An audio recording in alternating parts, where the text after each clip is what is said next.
Gonna get rid of those biscuit crumbs. Yeah. Get rid of some biscuit crumbs here. Everybody goes, what's that?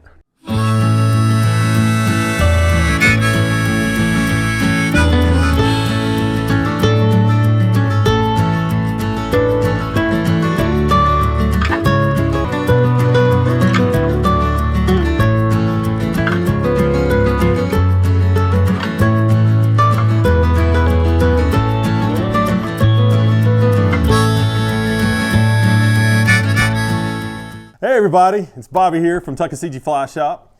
Got a pretty cool video for you here. I'm sure you guys are missing Shannon already. Just you're used to seeing him on the camera here, but figured I'd do one, kind of get started, maybe cycle through, get Dale, maybe even get Justin, who's behind the camera, to do some videos for us here in the future. But anyways, today we're going to jump into something that we get asked a lot in the shop. One of the questions that a lot of people come in that maybe are just getting into fly fishing, maybe don't know a whole lot about it, is, where do I start? How much does it cost to kind of get those initial products? So we're going to make this somewhat of a three-part video. And in the industry, there's kind of this terminology called good, better, best when you're shopping for stuff. Good's kind of more entry-level stuff. Better, it's a little better quality. Maybe some of it's made in the USA. Maybe it's got a better warranty. It's built a little bit tougher for the rugged terrain that we use this stuff in. And then best is, obviously most of it can probably be made in America. Highest quality. It's what a lot of the guides wear, just because of number of days on the water affect, the wear and tear on this stuff. So that's kind of where we're going. I'm not gonna get into terminal tackle because that is more area specific. So, if you're fishing in the Northeast or in the saltwater or out west, your flies and your terminal tackle, there's going to be different flies, different size tippet and leader, different size rods and fly lines, all that stuff. So this is going to be kind of just a basic introduction to that.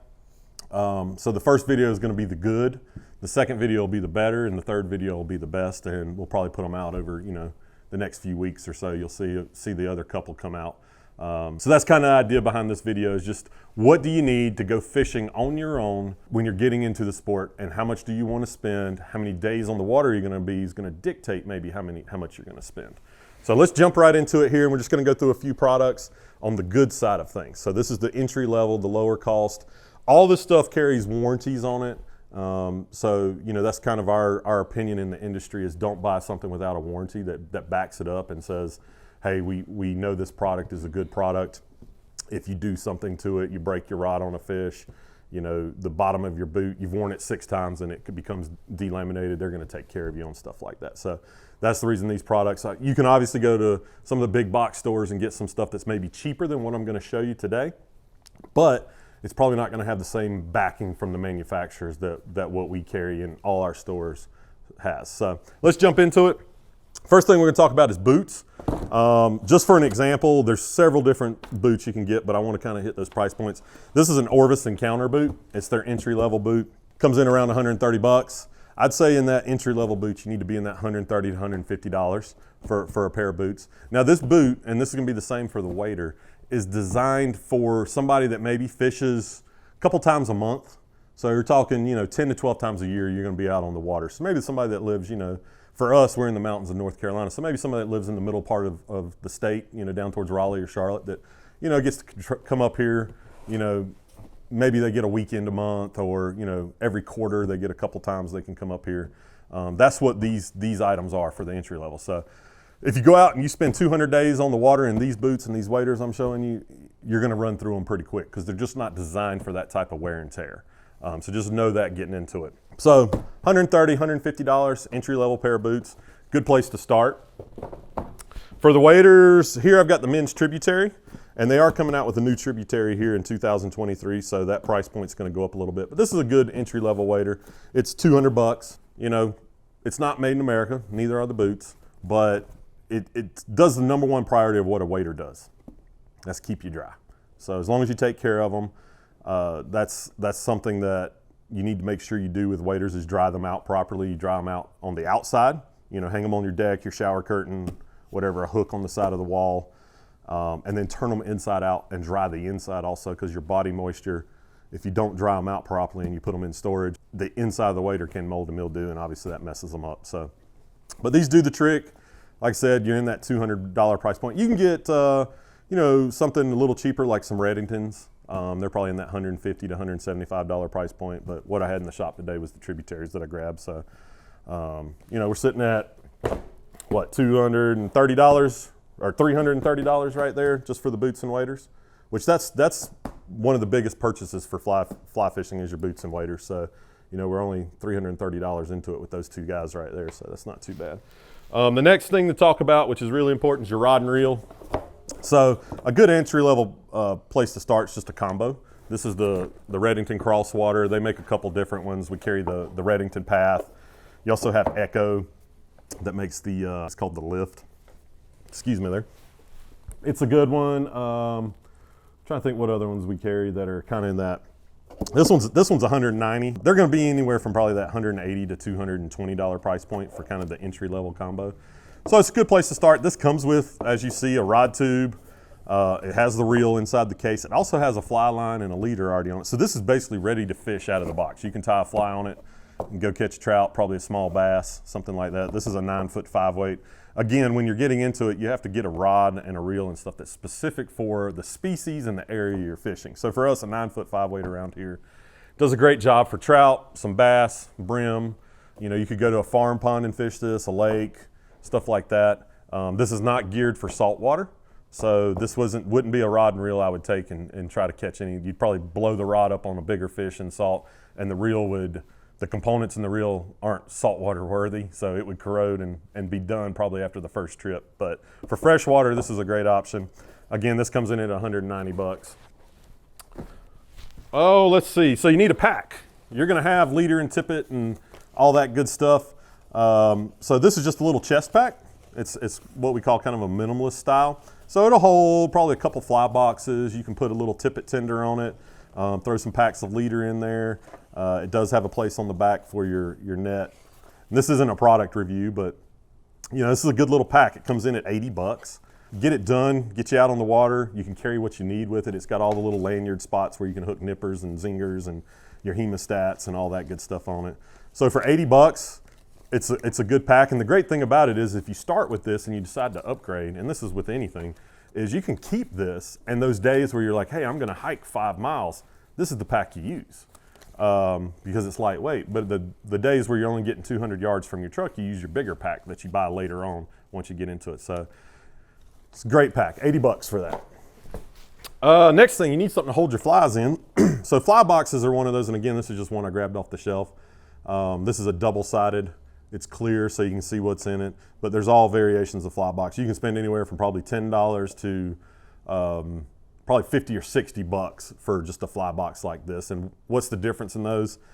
You know, is it clear? Is it double-sided? Is it waterproof? Does it float? What is the material on the inside? This is foam, but they make it with silicone so it doesn't rust your hooks and it lasts longer because it doesn't get chewed up by the hooks like foam does. So there's a lot of variations. This one that I've got in my hand is $26. This will last you a long time. Again, it's double-sided, so you can fit a ton of flies in this, which is pretty good for the beginner. You know, one side could be your dry flies, one side could be your like nymphs and streamers, so you can keep everything nice and organized. So $26 for that. You know, that comes in at a good price point, I feel like.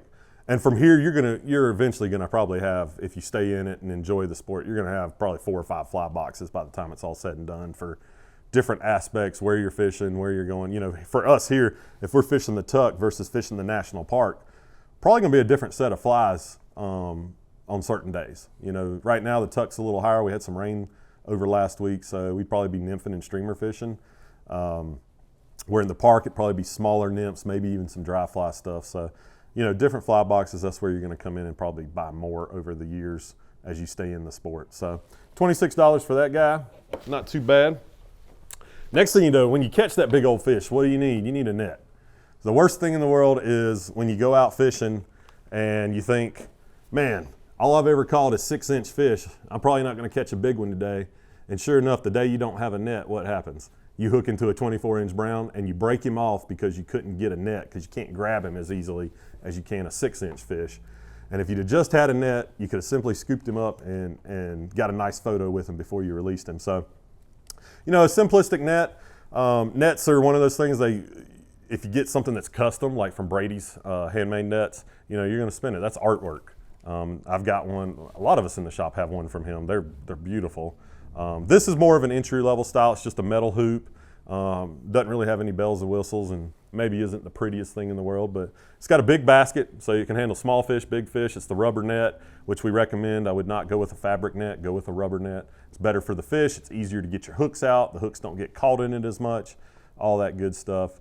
This one does have a little lanyard bungee cord, if you can see that. So it's one of those things where you can just kind of hook it on you and use it. There are better systems for this lanyard thing, which is just extra money, but starting out, you don't necessarily need that. So this is just a good starting point. This comes in at 55 bucks for a net like this. You can probably find one maybe for 45, a little cheaper. But again, you want a good quality net. You don't want one when you're lifting that 24-inch brown up that the net breaks, you know? So make sure it's a good quality net that's gonna last you a while. And again, it's one of those things, when you do upgrade your net, you don't have to throw this out. You could keep it, because at some point you're gonna take a family member, a buddy, something like that, where you're excited to get them into fishing, and they're gonna need a net because you're not gonna be beside them the entire time. So it's a great thing to let your friend use, or your family member, when you go out. So it gives you that opportunity to introduce new people to the sport. So this is a fantastic option. So that is the basic needs to be able to get out on the water and go fishing on your own besides your terminal tackle. Now, what is terminal tackle for the people out there that maybe are like, I'm not sure what you're talking about there because I'm brand new to this. So if we kind of work back from the fly, or the lure, as some people in conventional fishing would call it, you start with your fly, then you have tippet, then you have a leader, and then you have fly line, and then the backing that's on the reel. And if you want more, to get deeper in that, it's probably more of a conversation to come in the shop and talk about, or a whole separate video. But those are the things that, like I said, when you travel to different areas or you fish different areas, you're gonna have different items for that. So like if you live in, you know, middle of Georgia, you're fishing bass ponds, farm ponds, stuff like that, your tippet size is gonna be different than what you probably use when you come up here to fish for trout. So those are the items that you could probably spend anywhere, probably $100 on tippet and leader and some flies. Again, you're gonna, over time, just build your fly collection. So let's just say $100. So with all the stuff we got sitting here, and with that $100 on flies, you're in it at $800 roughly. What's sitting here on the table is right around $700. So you throw $100, $125 in there for flies, you're in it for $800. That's not that much when you consider the enjoyment and the longevity you can get out of this sport. Now, this stuff does wear out. You know, the pack, probably not so much if you take care of it. The rod and reel really won't wear out too much if you take care of it. The fly line will.